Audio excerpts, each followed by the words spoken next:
SIG-23, this is 26 January 2021. I couldn't figure out where in the world all my Ford Observer emails were going to, or what was going on with them. And I found a lot of them in a promotions folder in my email. I have no idea why.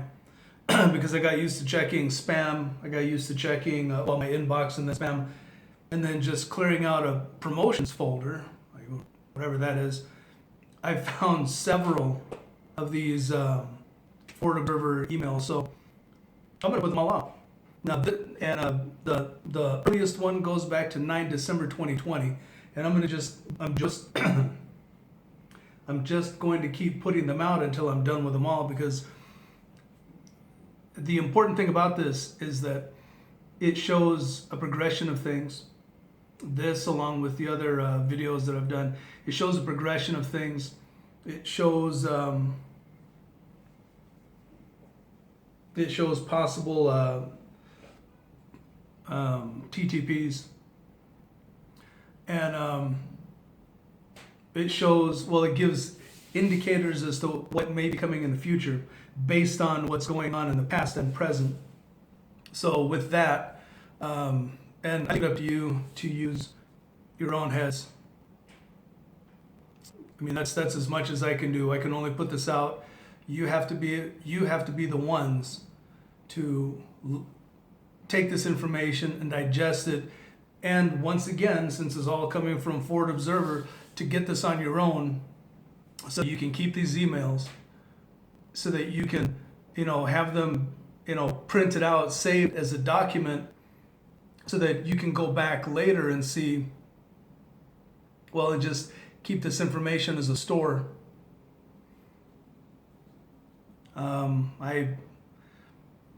There's really no more reason to go into it any further than that. So with that, I'll just start off. From 9 December 2020, political warning. Texas files election lawsuit with the Supreme Court. As we all know, before I even read this, as we all know, the Supreme Court simply refused to hear any evidence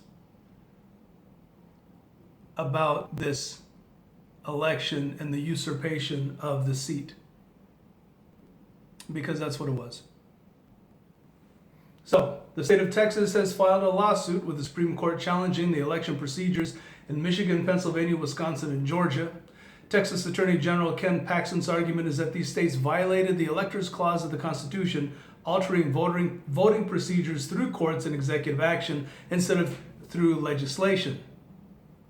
In addition, he argues that the disparities in voting procedures in different counties in these states violates the Equal Protections Clause. Observers note.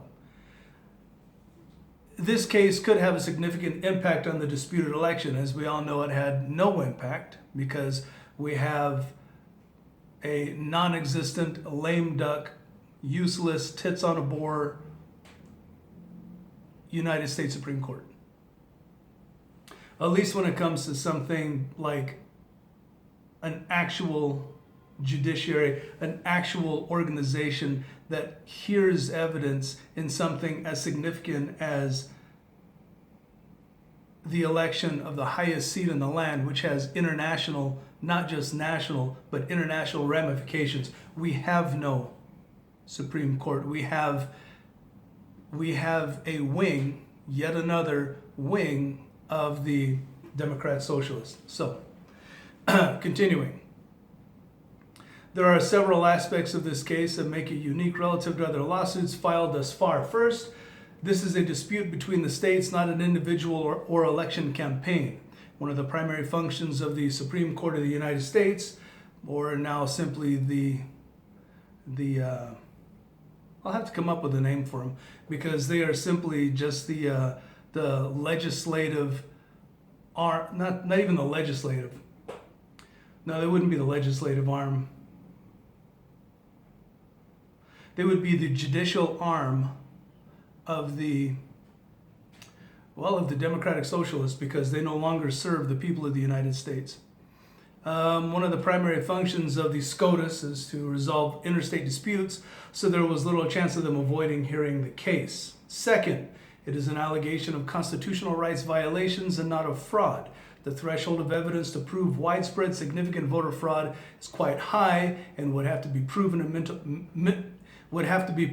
in multiple states for the Supreme Court to consider hearing the case. The Attorneys General of Alabama, Arkansas, and Louisiana have already issued their support for the case. Also, Arizona legislators invoked Article 2, Section 1 of the Constitution that week, contesting the election results. This lawsuit became increasingly important this week, with Pennsylvania and Nevada courts ruling against GOP cases and time running out before the Electoral College meets on 14 December. So, migrants, again, heading for the U.S. border. The number of immigrant families arriving at the U.S. border is increasing, starting from 2020's low point of just 716 families in April.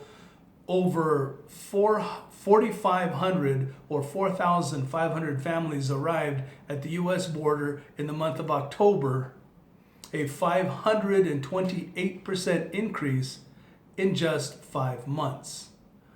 Ron Vitiello, a former Customs and Border Patrol officer and President Trump's former acting ICE director, remarked, "I don't see any recipe that doesn't have Border Patrol as overwhelmed as we were in 14 and 18. Observers note, experts say that economic weaknesses in Latin America is driving the arrival of thousands of unaccompanied children and families, but some of the current and future increases are likely spurred by the expectation of a Biden administration that's not only soft on illegal immigration, but supportive of amnesty and or a pathway to citizenship. A continuing trend is likely to result in a major policy action by the Biden administration, which could lead to civil unrest." Well, so far, we're seeing amnesty for minimum 11 million, projected 20 plus million as of this date, 26 January 2021, and there is no civil unrest. Well, the only civil unrest we see has only come from, well, liberals for the past 5 years, and they're not going to stop because the now Vice President Harris, actually encouraged continued riots, demonstrations, protests, whatever you want to call them. They all amount to the same thing. She actually encouraged this, saying she didn't want them to stop. So take that for what it is. Civil rights groups issue priorities for potential Biden Department of Justice. Yes, the Orwellian named Department of Justice. Civil rights leaders met with Democratic presidential candidate Joe Biden yesterday to discuss racial wealth gaps, the diversity of his cabinet nominations, police reform, among other social justice topics. Al Sharpton, founder of the National Action Network, specifically called on Biden to appoint a black attorney general. Sharpton said, "My preference," I said to him, "is to have a black attorney general.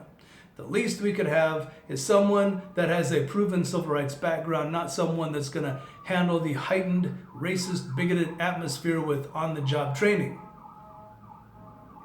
Observers note, according to reports yesterday, Senator Doug Jones, Democrat Alabama, and previous Obama SCOTUS nominee Merrick Garland have emerged as the front runners for Biden's potential attorney general slot. Biden has yet to officially announce his pick, but a shift to appeal to the left would not be surprising. This week, the Biden transition team tapped Representative Marcia Fudge, Democrat Ohio, to lead the Department of Housing and Urban Development after being pushed aggressively by House Majority Whip James Clyburn, Democrat, South Carolina. Interestingly, in a political interview just last month, Fudge bemoaned, "We're going to have to stop looking at only certain agencies as those people like me fit in. You know, it's always we want to put the black person in labor or HUD." End quote. End of Observer's note. Significant activity roll-up. White House. President Donald Trump issued the executive order on ensuring access to United States government COVID-19 vaccines that mandate Americans have priority access to vaccines funded through Operation Warp Speed.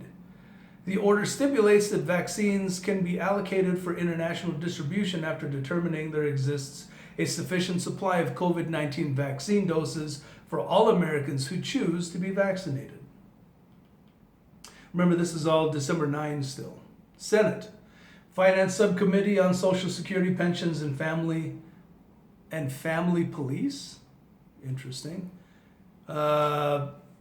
Hearing on retirement insecurity. Family police. I'm going to have to find whatever the hell that is.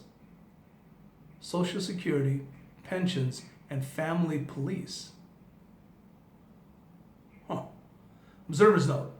The U.S. is facing a pension and retirement savings crisis, which is likely to worsen due to weak economic growth and unemployment, among multiple other factors. We'll monitor this hearing and report any pertinent warnings. Well, interestingly enough, of course, as any thinking person would have guessed, as soon as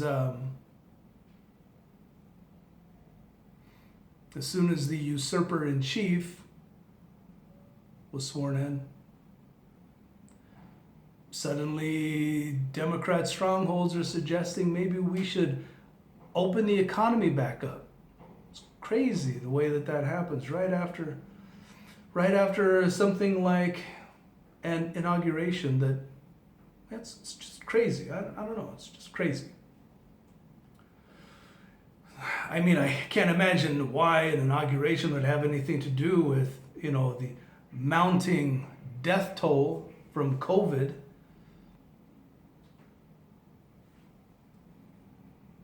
But apparently it does.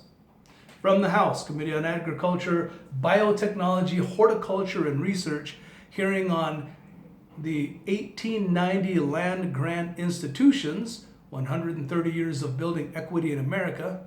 This committee hearing will be discussing how funding can be appropriated with regards to racial equality. Testimony submitted has nothing to do with merit or ability, but has nothing to do with content of anything but the amount of melanin in your skin, amongst other genetic characteristics. In testimony submitted for the hearing, Dr. Alicia Nave, Nave, president of Alcorn State University, the first black land grant college, wrote, "We must address equalities in ways which more strongly support the intended outcomes of our programs and to ensure that we have representation of color at the appropriate levels in the agricultural community." Observer's note. Over the past couple of weeks, several Democrats in Congress expressed support for land grants to blacks under a new Biden administration, citing a decline in the share of black farmers. What if there aren't black farmers? What about that? How are you going to create something that's not already there? If you don't have black folks who want to be farmers, have any interest in farmers, where are you going to pull them from? And then what? If you don't have any, that same amount of money is just going to be denied to other people who might want to farm, because don't we need farmers?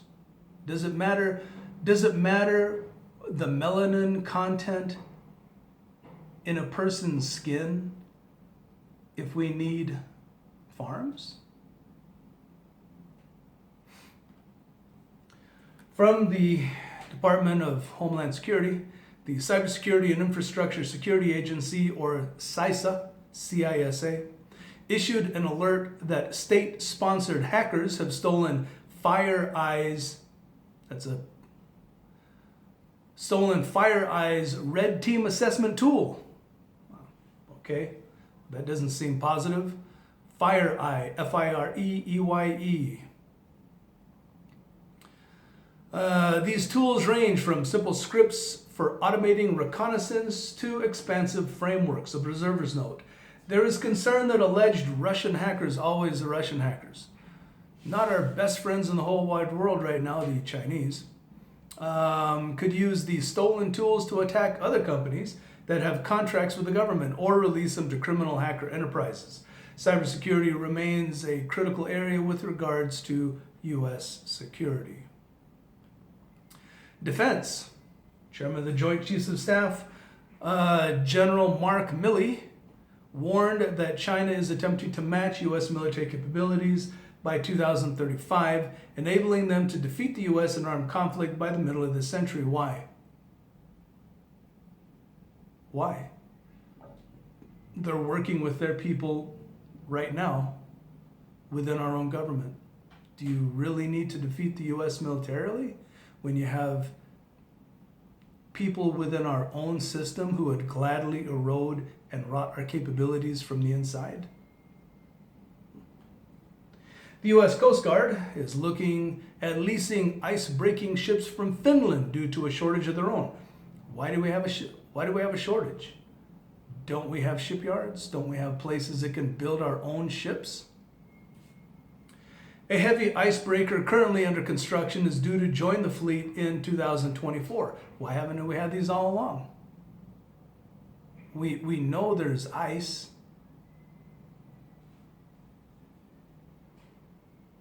Observers note, this came up during yesterday's hearing on Arctic security held by the Senate Commerce Subcommittee. The Coast Guard is increasingly being used to backfill an overtasked Navy, with Coast Guard missions to the Indo-Pacific region and the Arctic underway. The Coast Guard is expected to play a larger role in global maritime security in the coming years due to the Navy's capacity shortage. Economic warning. COVID relief spending bill at a standstill. On Tuesday, congressional Democrats rejected a $916 billion White House proposal from Treasury Secretary Steve Mnuchin and a proposed compromise from Majority Leader Mitch McConnell. I'm going to have something on McConnell later on. Republican of Kentucky, maybe I should just say Rhino, Kentucky, both of which were backed by President Trump. The proposal included funds for state and local governments, liability protection, and direct payments to households. $600 to individuals, $1,200 to couples. Or basically $600 for individuals. Come on. House Speaker Nancy Pelosi, California, rejected McConnell's proposal to drop liability protection in exchange for dropping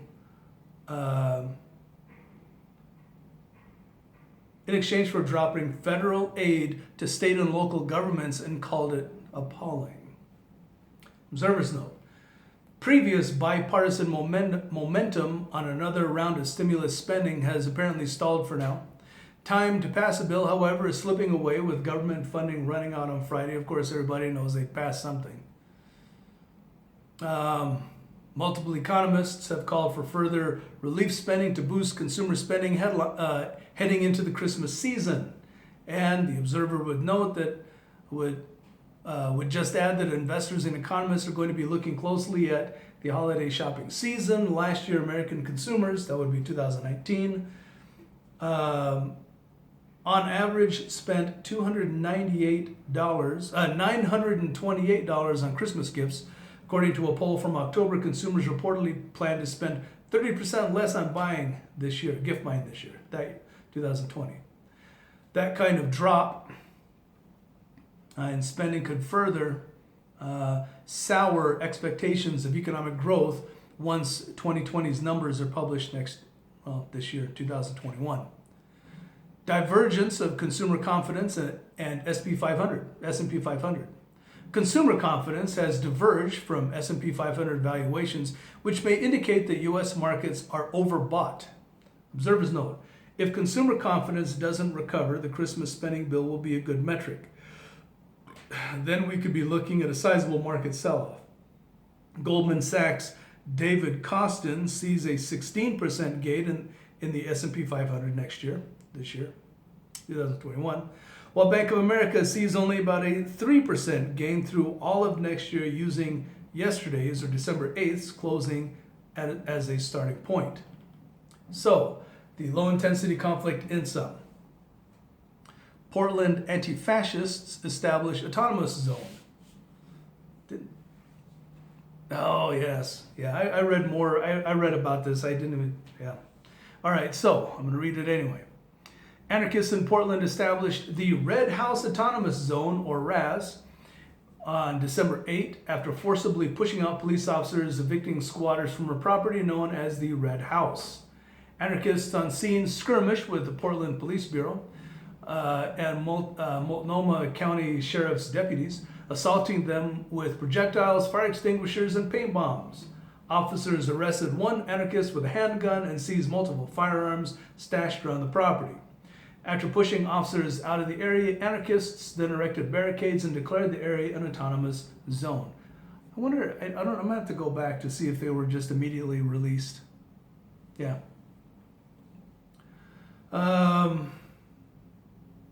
AAF, I'm just gonna call them what they are.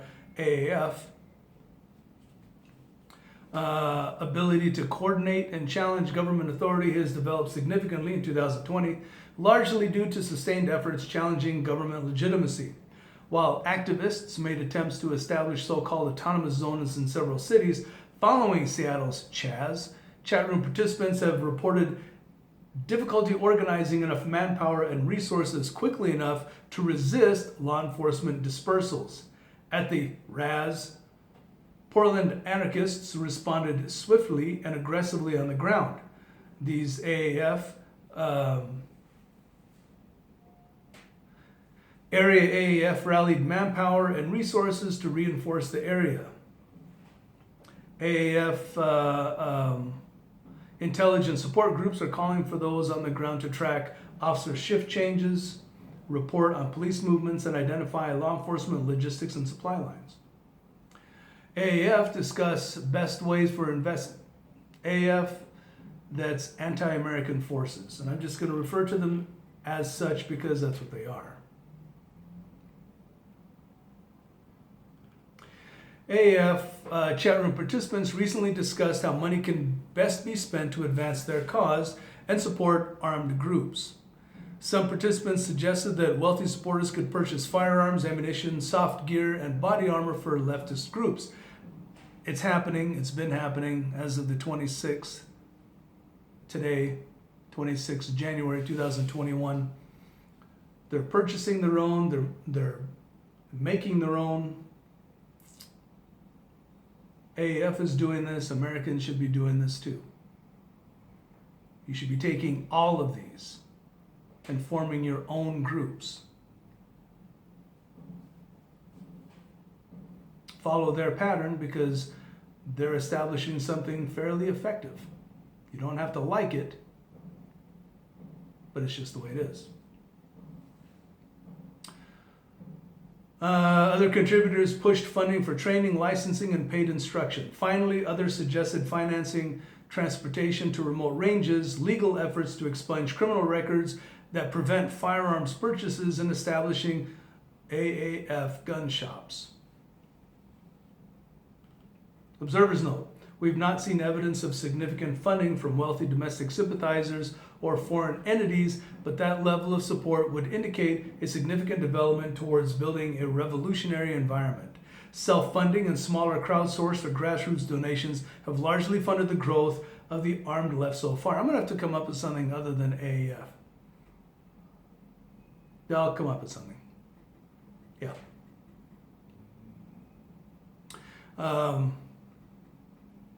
Large transactions involving firearms would likely come under scrutiny from federal and state law enforcement with concerns of potential terrorism. I highly doubt it. I highly doubt it. Why would allies go after allies?